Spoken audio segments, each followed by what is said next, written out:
Hi, I thought I'd put this quick demo together explaining why people are excited about the LM drum machine. At first glance, it just looks like a sampling drum machine. It's got LinnDrum samples, it's got LM1 samples, it's got Linn 9000, it's got drum tracks, I think the DMC or DMX it's got in there as well, and SDS. So it's got samples from drum machines or from their EPROMs, or the bits from their EPROMs, which are essentially samples, but that's not the whole story. What's really interesting about this is that it not only uses the same bit depth and sample rate as the LinnDrum, but it manipulates the samples in the same way when you're changing the pitch. So you get that classic Prince Minneapolis purple sound on the snares and the rim shots.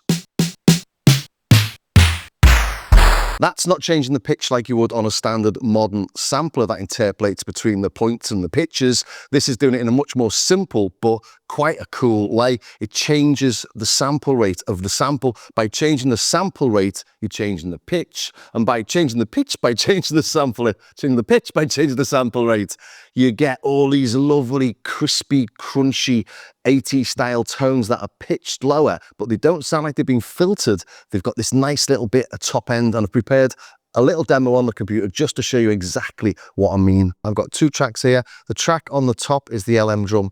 That's been played and pitched down with the tuning knob about an octave and then the full 2 octaves. And on the green track here, I've just sampled the same snare into Logic Sampler and played it an octave lower and then 2 octaves lower. So if we listen to the top one, it's got a little reverb on there as well. That's it. Just take that reverb off. So you hear that crunchiness in there. If we play the lower one, same, not quite the same. And it's lost a lot of that top end. And just to demonstrate that, I'll show you the EQs on this. So the frequency analysis, same, a lot less top end over here and much less top end over there. Same, losing it, lost it.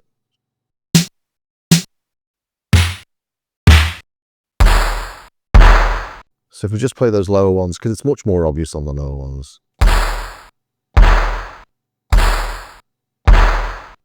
And I have to say, I do like the fact that the LinnDrum when it came out, or the LM1 when that came out, it was lauded for being this thing that was a drum machine but sounded like it was real drums. And as soon as people got their hands on it, the first thing they do, well, not the first thing they do, but people then take those real drums and make them sound unreal.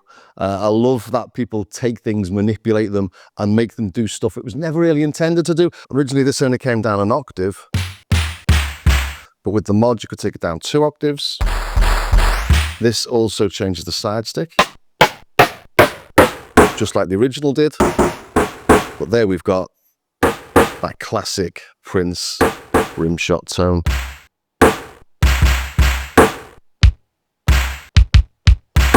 That's what makes this a non-standard sample drum player stroke sampler. We do retain all that 80s character, and it can do that because it's got 16 digital to analog converters in here, one for each of the tones, so it can process each of the 16 tones independently from each other, which was a clever way of doing it. And apparently all the digital to analog converter circuitry in this acts in the same way as the originals. I haven't got an original, I couldn't tell you, but my friend has, so maybe it'll go up against it at some point. Well, I hope that was all clear, and I hope it was of some use to somebody somewhere. I will be back with a much more thorough demo of how it all works. But I just thought for now, people are interested. Why is it so special? Why are people excited about another sampler? Well, it's not quite just another sampler. It does it in quite a cool way.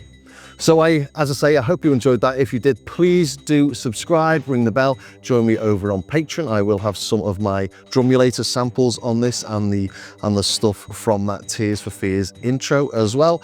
This channel is funded by my patrons, YouTube ads and affiliate links, so do click on those as well. And do take a look at my Starsky Car website. There's patches, there's samples, there's stuff to download. And anything that you do buy always does help to support the channel, allows me to go and buy stuff like this and show you how it all works. So thanks for staying to the very end, and I will see you very soon with a much deeper review and in-depth demo of how this all works. So I will see you very soon.